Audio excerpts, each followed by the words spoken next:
Bonjour à tous, c'est Ludovic Leclerc, votre analyste pour belgianinvestor.be. Voici la mise à jour en vidéo de mon avis concernant les actifs corrélés au dollar. Alors, analyse qui se fera pour la semaine du 23 janvier 2017 en collaboration avec FXCM sur leur plateforme TradingView. L'information sur les risques obligatoires, le marché comporte des risques de perte, de ce fait n'est pas adapté à tous les profils d'investisseurs. C'est à vous-même d'évaluer vos propres risques. Cette vidéo n'est pas là pour vous conseiller dans vos opérations. Moi, ce que je vous conseille, c'est d'utiliser des comptes démo afin d'établir vos stratégies avant de passer sur un compte réel. Alors, l'analyse des actifs corrélés au dollar. On va commencer par l'euro, où la semaine dernière, eh bien, on avait terminé par le franchissement et la confirmation du franchissement de la M50 et de cette zone ici des 1,055.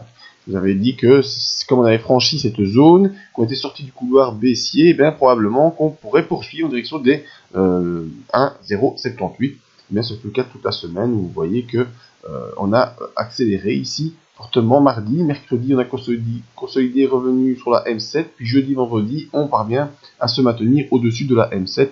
Donc c'est pour ça que je vous dis, je vous le répète, dans le trading court terme, la M7 est toujours importante pour voir l'évolution des tendances. Les bandes de Bollinger sont ouvertes vers la hausse. Donc normalement, on devrait pouvoir aller rejoindre cette zone ici aux environs des 1,078. Vous voyez que ici, on a déjà un palier. Je ne sais plus si j'avais mis cette ligne sur l'hebdomadaire ou pas.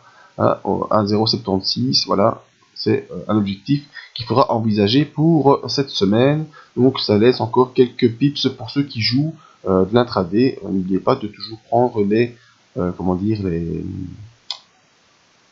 prendre des ordres dans le sens de la tendance. Ici en l'occurrence, la tendance est haussière et donc vaut mieux privilégier des signaux d'achat plutôt que des signaux de vente. En tout cas, ça fait partie des bonnes stratégies à employer. Donc voilà, sur l'euro-dollar, on devrait poursuivre jusqu'au 1,076 qui est le dernier niveau haussier atteint, avant de peut-être devoir consolider, mais nous verrons à ce moment-là. On va passer au pétrole. Alors sur le pétrole, qu'est-ce que je vous avais dit? C'est qu'après le pullback, normalement, on a une accélération dans le sens bien de la sortie du range. On avait ici un range oblique, on est sorti par le bas, on avait fait un premier pullback, ensuite ben voilà, lundi bougie d'hésitation, on est toujours coincé en moyenne mobile, puis mardi on a une bougie qui commence à accélérer mais en fait qui vient simplement confirmer le pullback de sortie du range haussier et voilà, mardi on accélère vers le bas, jeudi on hésite, vendredi on rebondit. Donc pour l'instant on est resté ici sur cette figure. Figure qui veut simplement dire attention parce que ça peut être une bougie du matin. Alors, la bougie du matin est ici, je vais vous la mettre en évidence pour ceux qui ne la voient pas. Attendez, il faut que je prenne mon petit dessin, il est là. Je vais vous faire ça dans quoi? Dans une ellipse.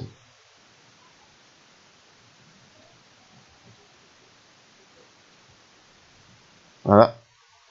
Elle est ici, ma bougie du matin, donc une étoile rouge qui descend, un doji et une étoile verte qui monte, ça c'est une étoile du matin, donc logiquement, en termes de bougie japonaise, eh bien on devrait ici avoir normalement une accélération, mais enfin c'est pas moi qui décide de l'accélération, et peut-être qu'on aura une nouvelle accélération pour venir faire un contact ici sur le haut du range. Donc pour l'instant, de toute façon, sur le pétrole, vous voyez que depuis déjà 2 semaines, on est sous une forme de latéralisation, on a toujours notre support de 52,87 qui tient bon.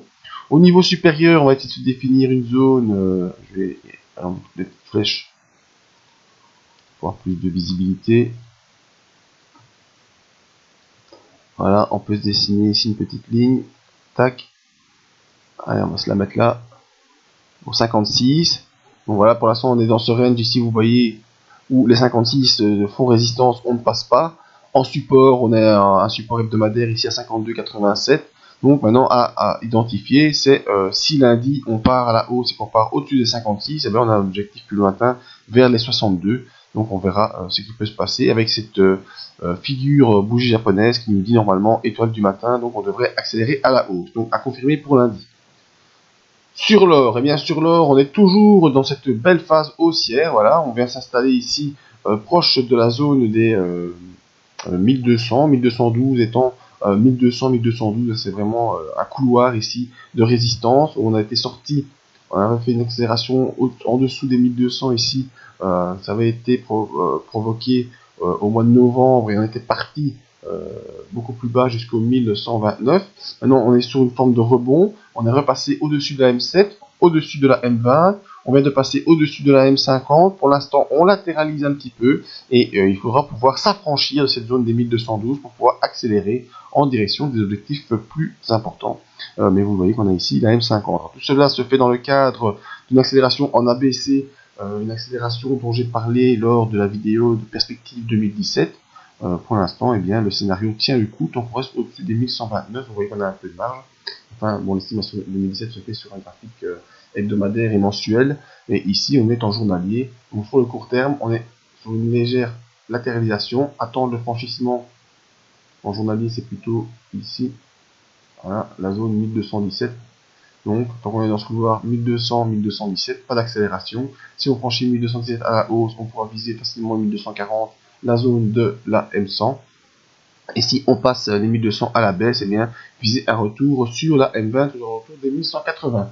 Pour un objectif plus lointain, il faut attendre le franchissement de la M100 pour pouvoir viser les 1347.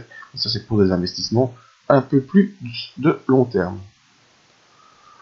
Résumons. Notre euro-dollar s'en va probablement toucher les 1076. Notre pétrole nous a donné ici une étoile du matin qui peut-être nous aidera à franchir les 56. Et on a un objectif lointain à 62,36. Et concernant l'or, on est dans ce petit range compris entre 1200 et 1217.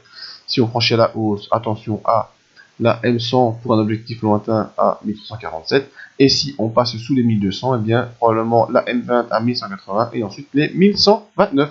Voilà, vous avez tous les scénarios possibles sur les différents actifs. Si vous avez des questions ou vous avez besoin d'autres vidéos, n'oubliez pas de faire vos demandes via la zone d'analyse. Pour les questions, c'est ici la zone de contact.